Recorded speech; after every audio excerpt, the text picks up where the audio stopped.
Evening, everyone. Just want to bring you guys' attention to the slide up here, just to talk about what's happening in the community. And I'm not going to go and harp on it, but we have Instruct events every 2 or 3 months where myself and my team get to talk about some technical stuff.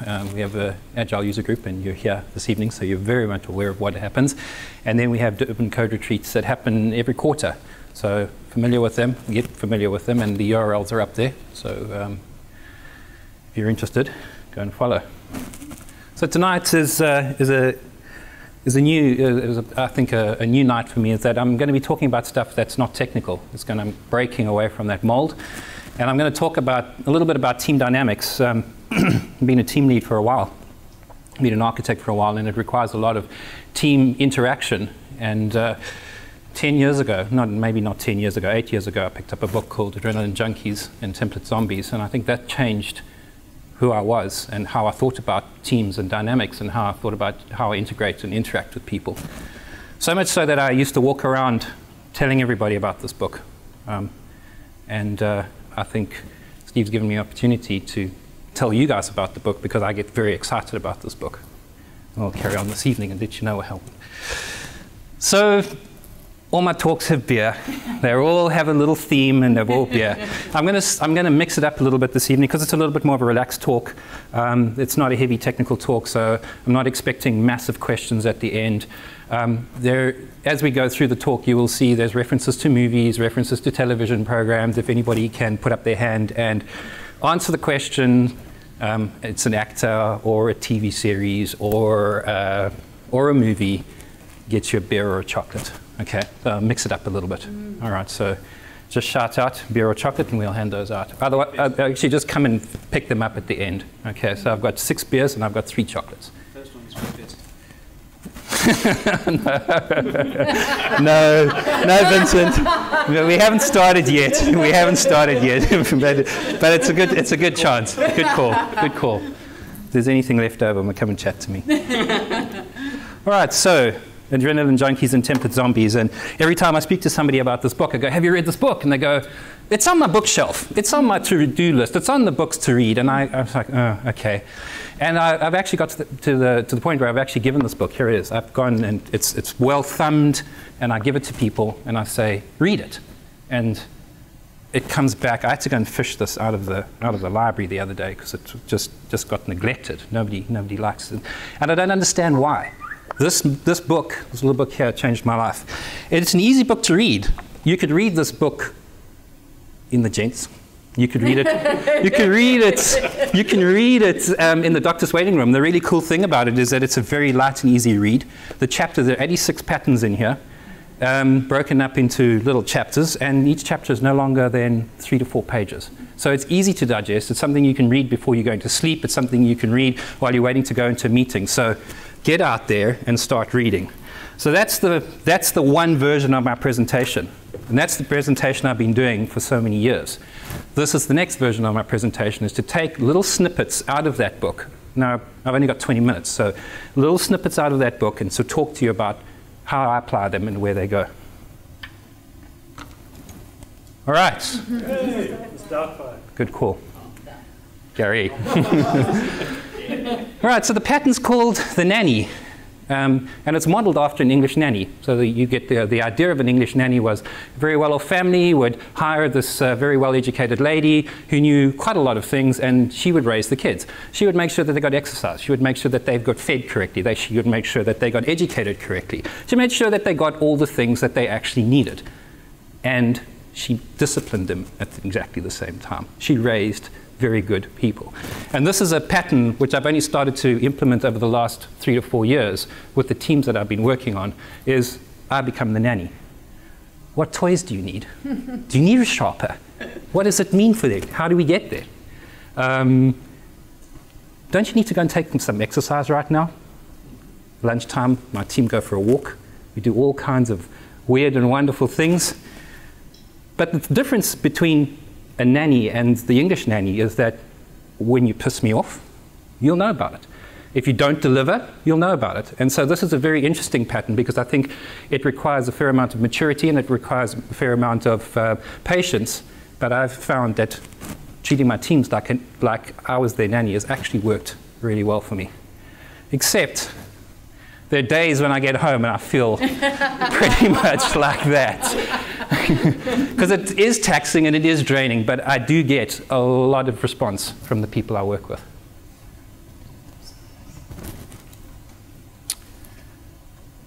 Old dogs and new pups. 3 years ago, Rory and I started a company together, and we were basically a group of 30-year-olds. Yes, yeah, very old. And 18 months ago, we decided we were going to add some young pups to this environment. And adding young people to the environment is amazing. Young people bring energy. They bring new ideas. They bring enthusiasm. They also bring a whole heap of questions. They like to push the boundaries. But the really cool thing is that you're out of your comfort zone. You're moving forward into areas that you weren't really sure were even existed. Young people bring in this new idea. So people who are older and working in a company that's very old and staid, young people are what's made it vibrant for me. I work on a team with the average age. If you take my age out, the average age is 25. and it's great. In the last couple of months that I've been working with this group of guys, I've just learned so much. There's only so much that you can learn in a day when you're learning it yourself. And working with young people just brings a new dimension to it. So old dogs, new pups, very good pattern to apply inside your organization. All right, sun setting on yet another day. And the name of this pattern is mañana. Now, we've all heard it in the negative connotation. But the interesting thing about this particular pattern is they don't talk about doing things tomorrow. Well, the outcome of this pattern is people tend to do things tomorrow. But it's not the negative connotation that they bring into the mix.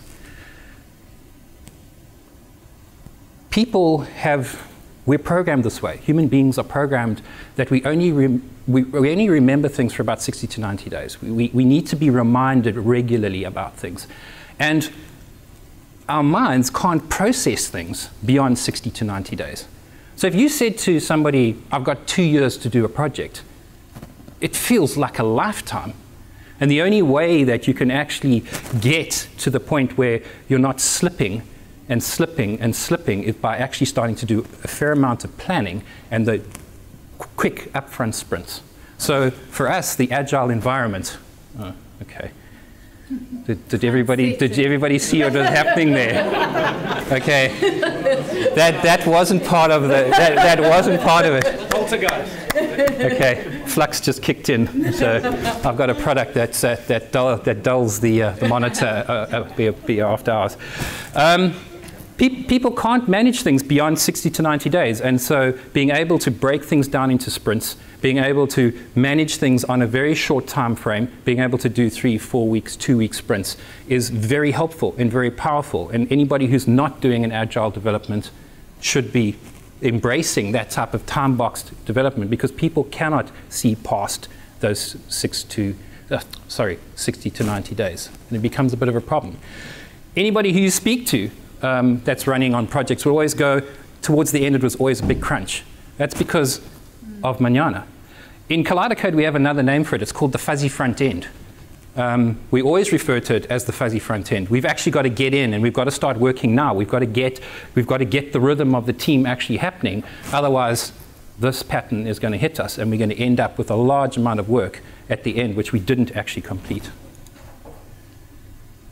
Time removes cards from your hands. The longer you wait to make critical decisions, the less time you have to make those critical decisions.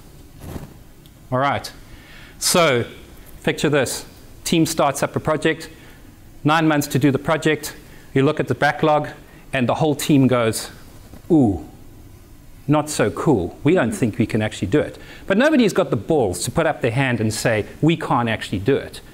And the project goes on, and it's slipping, and it's slipping, and it's slipping, and nobody's excited about it.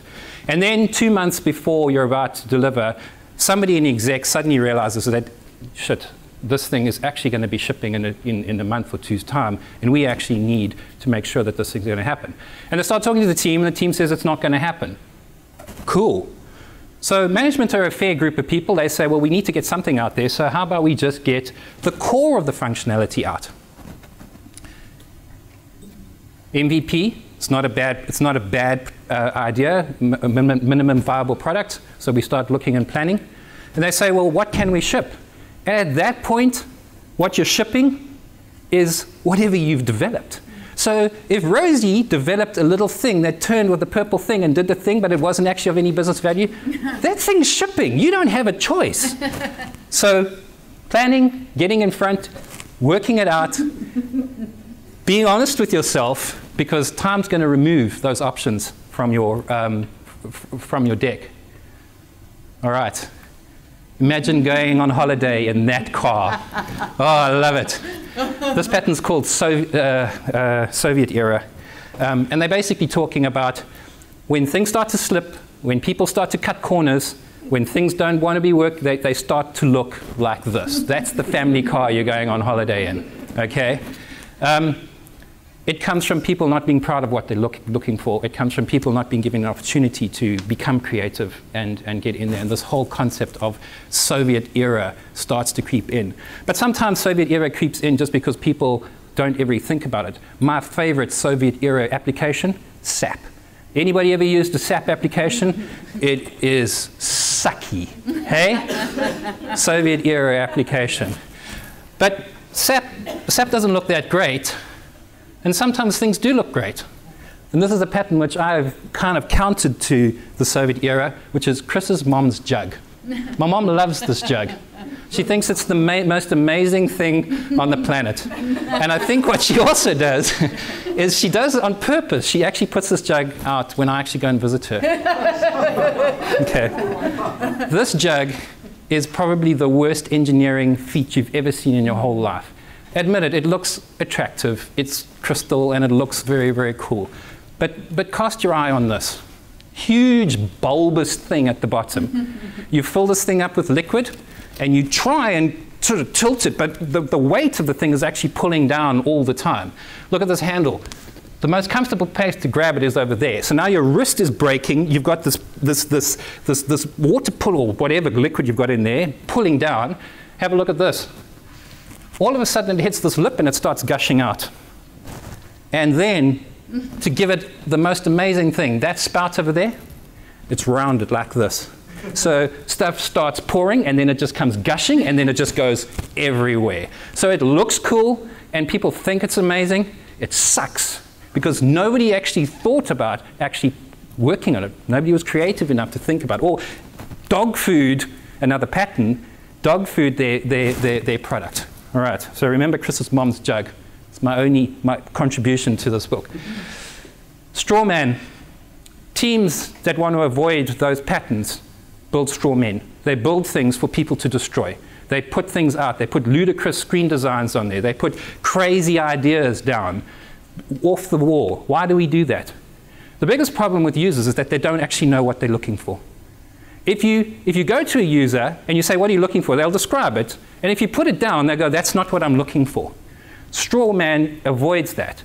Try and give them something to start with. Try and give somebody an idea and say, we're thinking about that. Oh, it's so ludicrous. Look at that, stupid. Are you mad? How was that? You're eliciting a whole heap of feedback by giving somebody a straw man. If you put a straw man down and somebody laughs hysterically, and says, it'll never work because of this and this and this, you've hit the mark. You're going to get the requirements from your client. Playing an endgame. So practicing an endgame, this is a very important pattern. We practice it all the time. We've been doing it for many years. It's one of the reasons why we can release software at a turn. And if you go back to my Agile database talk, you'll hear the story about Esther and the half-an-hour release. Practicing, releasing, practicing putting things out, practicing upgrading your databases, making those part of your daily cycle, make sure that you actually get the processes out quickly. And they're no longer oh, we're going to release, and we're scared to release. Eye contact. Eye contact is an amazing thing. And this is a pattern that I've only started to buy into because I never really saw the benefit of it until I started to actually work in an eye contact company. So my business partner, Johan, my other business partner, Johan, is passionate about people interacting with each other. And when people work on teams in the Kaleidocode offices, they move offices and they co-locate into that particular team. So anybody who interviews at the company gets told in the interview, your desk is not sacred. Your chair is not sacred. Your PC is not sacred. Things that belong inside the company are not sacred. You will be moving around. If it's a 2-man team or 3-man team, you'll be in one of these offices. If it's a 5-man team, you'll be one of these offices. If it's a 10-man team, you'll be in one of these offices. And these teams move around. And the cohesiveness and the interaction that we get from that is amazing. We can't have somebody sitting on this end of the office and somebody sitting on this end working on exactly the same piece of work, and yet they work so far away from each other. Put one barrier up between somebody, and they're going to hardly ever talk. Put a distance of about 30 meters between two people, they're not going to talk at all. So eye contact is a very important aspect. FaceTime. If you can't get eye contact, you've got to get some FaceTime. When I was the architect at Agrista, this is what I used to do. Fly up to Pretoria, spend time with the team in Pretoria once a month. And we would get guys to come back down again and spend time with us so that we could actually get the FaceTime with each other. We understood each other's mannerisms. We understood each other's techniques. We understood where we were going in terms of a strategy. Important aspect to get into. All right, so sometimes something on people and how they like to be managed. There's a pattern called the Children of Lake Wobegon. And essentially what this says is that in companies where people try and make everybody average or have everybody fit into the same little thing, you're not going to get your star hitters. If somebody excels, he excels. If you go into a review, HR review, and there's a 5 to say excellent and shot the lights out, how many companies implement the thing where they say, you can't get a 5? So what the hell did you put it there for? People are going to try and get a 5, and everybody is going to be a 3. So what you end up having is the amazing star hitters are considered 3s.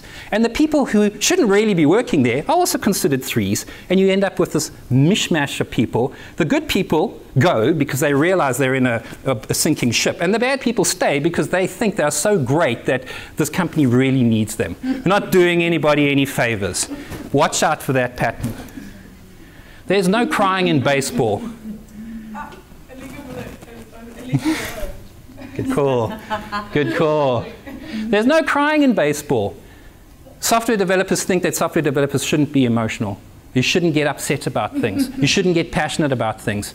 I want those people who are going to cry in baseball, I want them on my team. Because they get upset about stuff. And I'm happy that they get upset about stuff because they care. They care enough to get, I don't like this, let me show you a better way. Let's move it forward. It's an important aspect to consider. All right, operating in the blue zone. Blue zone is considered green, everything we're going to touch. Red, everything we're not going to touch. Blue, everything we're not sure we're going to touch. It's a kind of uneven area. We're not sure. Anybody got an idea what plane that is? No. Sopwith Camel. Very well done. You guys can both get beers. Sopwith Camel. And the amazing thing about the Sopwith Camel is that it's considered one of the 8th best fighter planes in the world, well, up to date. It was the one that shot down the Red Baron, so that's why it's all, you know. But the interesting thing about it is that most fighter pilots that flew that plane, 50% of them crashed the plane. They crashed the plane because of some weird design of the pistons running around on the outside, and the plane is exceptionally unstable. This is how I like my teams to be running. I like the teams keeping me unstable. People pushing me, like, aren't we going here? Where are we going? Aren't we doing this thing? The people that operate in the blue zone, I want them on my team. They're always questioning. They're always working.